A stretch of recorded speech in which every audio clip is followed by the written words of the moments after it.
MLC by elections ప్రచార హడావిడిలో BRS అగ్రనేతలు బిజీగా ఉన్నారు. మాజీ మంత్రులు కేటీఆర్, హరీష్ రావు, జగదీష్ రెడ్డిలు పార్టీ సన్నాహక సమావేశాల్లో బిజీగా ఉన్నారు. 27 నాటి ఎన్నికల్లో బీఆర్ఎస్ అభ్యర్థిని గెలిపించాలని కోరారు. మరోవైపు బీఆర్ఎస్ మాజీ ఎమ్మెల్యే జీవన్ రెడ్డిపై భూ కబ్జా కేసు నమోదైంది. మేడ్చల్ జిల్లాలో చెరువు భూముల్లో మాజీ మంత్రి మల్లారెడ్డికి చెందిన నిర్మాణాల్ని కూల్చేశారు అధికారులు. ఎమ్మెల్సీ ఎన్నికల ప్రచారాన్ని స్పీడప్ చేసింది బీఆర్ఎస్. ఇందులో భాగంగా రోజుకో జిల్లాలో సభలు, సమావేశాలు నిర్వహిస్తున్నారు బీఆర్ఎస్ వర్కింగ్ ప్రెసిడెంట్ కేటీఆర్. తాము అధికారంలో ఉన్నప్పుడే జీవో నంబర్ 46ను రద్దుకు ప్రయత్నించామన్నారు కేటీఆర్. కానీ ఎన్నికల కోడ్ కారణంగా చేయలేకపోయామని చెప్పారు. ఎవరికీ అన్యాయం చేసే ఆలోచన లేదన్నారు. వరంగల్, నల్గొండ, ఖమ్మం పట్టభద్రుల ఎమ్మెల్సీ ఉప ఎన్నికల ప్రచారంలో భాగంగా నకిరేకల్, చౌటుప్పల్లో జరిగిన పార్టీ సన్నాహక సమావేశాల్లో పాల్గొన్నారు కేటీఆర్. ఎమ్మెల్సీగా ఒక క్రిమినల్ కావాలో, బిట్స్ బిలానీలో చదివిన గోల్డ్ మెడలిస్ట్ రాకేష్ రెడ్డి కావాలో గ్రాడ్యుయేట్లు నిర్ణయించుకోవాలన్నారు కేటీఆర్. జీవో నంబర్ 46 వచ్చారు అన్నారు. అన్న దీనిలో మార్పులు చేర్పులు చేయాలి, తప్పకుండా దీన్ని సవరించాలి, సవరిస్తేనే రేపటికి మాకు న్యాయం అవుతుందని చెప్తే మేము ప్రయత్నం ప్రారంభించాం. కానీ దురదృష్టవశాత్తు 3 రోజులలోనే ఎన్నికల కోడ్ వచ్చింది. చీఫ్ సెక్రటరీకి మాట్లాడడం, వాళ్ళని పంపించడం. చూడండి, ఇలా సూపర్ న్యూమరీ పోస్టులు అవసరమైతే సృష్టించే అవకాశం అంటే సృష్టిద్దాం, ఎట్లాగో మళ్ళీ మన గవర్నమెంటే వస్తుంది, తప్పకుండా చేద్దామని చెప్పి ఆ పిల్లలను సముదాయించి పంపించారు. కాంగ్రెస్ ప్రభుత్వం రైతు బంధు, రైతు రుణమాఫీ చేయడంలో విఫలమైందన్నారు మాజీ మంత్రి హరీష్ రావు. ఎలక్షన్ మేనిఫెస్టోలో వడ్లకు బోనస్ ఇస్తామని చెప్పి సన్న రకానికి ఇవ్వడమేంటని ప్రశ్నించారు.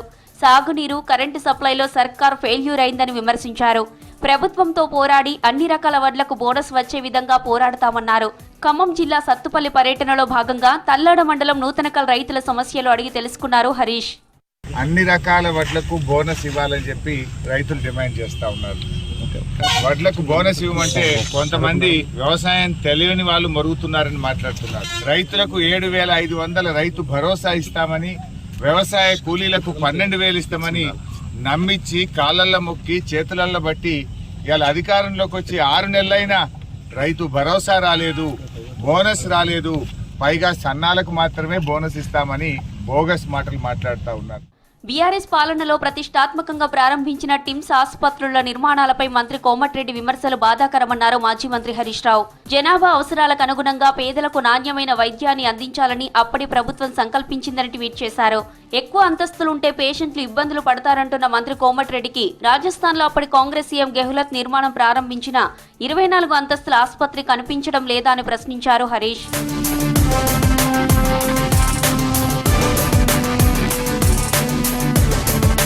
కాంగ్రెస్ చేతిలో అధికారం పిచ్చోడి చేతిలో రాయి లాంటిదన్నారు మాజీ మంత్రి బీఆర్ఎస్ ఎమ్మెల్యే జగదీష్ రెడ్డి. 6 గ్యారంటీలకు మోసపై కాంగ్రెస్ ని గెలిపిస్తే విద్యావంతులకు, రైతులకు నిరాశ మిగిలిందన్నారు. దొడ్డువడ్లకు కాదని సన్నవడ్లకు బోనస్ ఇస్తామనడం ఏంటని ప్రశ్నించారు. నకిరేకల్లో పట్టభద్రులతో సన్నాహక సమావేశంలో పాల్గొన్నారు మాజీ మంత్రి. ఎమ్మెల్సీ ఎన్నికల్లో రాకేష్ రెడ్డిని గెలిపించాలని పిలుపునిచ్చారు జగదీష్ రెడ్డి. పేరుకు ఊకనే మొత్తమే ఎగ్గొట్టినా అంటే బాగుంటది కాబట్టి సన్నోట్లోకి ఇస్తా అన్నాడు. సన్నోట్లు పండించేటోళ్ళు తక్కువ, నువ్వు బతిరాడి కాలు మొక్కినా నీకు ఒక గింజ కూడా అమ్మరు. ఎందుకంటే బయట మార్కెట్లోనే 27,800 వస్తాను, అది పచ్చోట్లకి అయ్యే ఖర్చు మళ్ళీ బస్తకు 100-200 అవుతుంది. రూపాయి ఖర్చు లేకుండా చక్కగా మిల్లకు పోతున్నాయి పచ్చోట్లు. ఇయ్యడు అని తెలిసే నేను ఇద్దామనుకున్నా కానీ వాళ్ళు రాలేదు అని చెప్పి రైతుల మీద నేను నెపం పెడతామని చెప్పి ఆ దొంగ మాటలు చెప్పిండ్రు. బీఆర్ఎస్ మాజీ ఎమ్మెల్యే జీవన్ రెడ్డిపై పోలీస్ కేసు నమోదైంది. చేవెళ్ల పోలీస్ స్టేషన్లో కేసు నమోదైంది. జీవన్ రెడ్డితో పాటు కుటుంబ సభ్యులపై 6 సెక్షన్ల కింద కేసు పెట్టారు పోలీసులు. తమ భూమిని కబ్జా చేశారని జీవన్ రెడ్డిపై ఫిర్యాదు చేశారు దామోదర్ రెడ్డి. ఎర్లపల్లిలో సర్వే నంబర్ 32, 35, 36, 38లో 2002లో 20 ఎకరాల 20 గుంటల భూమి కొనుగోలు చేసి అక్కడే ఫంక్షన్ హాల్ కట్టారు దామోదర్ రెడ్డి. ఆ ఫంక్షన్ హాల్ పక్కనే మాజీ ఎమ్మెల్యే జీవన్ రెడ్డికి జాగా ఉంది. 2023లో జీవన్ రెడ్డి ఫంక్షన్ హాల్ కూల్చివేసి తమ భూమిని కబ్జా చేశారని ఆరోపిస్తున్నారు దామోదర్ రెడ్డి. ఆ స్థలంలోకి వెళ్లకుండా పంజాబీ గ్యాంగ్ ను కాపలాగా పెట్టారు జీవన్ రెడ్డి. దీనిపై ఆయన్ను నిలదీసేందుకు వెళ్లగా పంజాబీ గ్యాంగ్ దామోదర్ రెడ్డిపై దాడికి పాల్పడినట్లు చెప్పారు. వారితో పాటు జీవన్ రెడ్డి అనుచరులు కూడా ఎంట్రీ ఇచ్చి మారణాయుధాలు చూపించి బెదిరించారని తెలిపారు దామోదర్ రెడ్డి. బాధితుడి ఫిర్యాదు మేరకు జీవన్ రెడ్డితో పాటు ఆయన కుటుంబ సభ్యులపై పోలీసులు కేసు నమోదు చేశారు.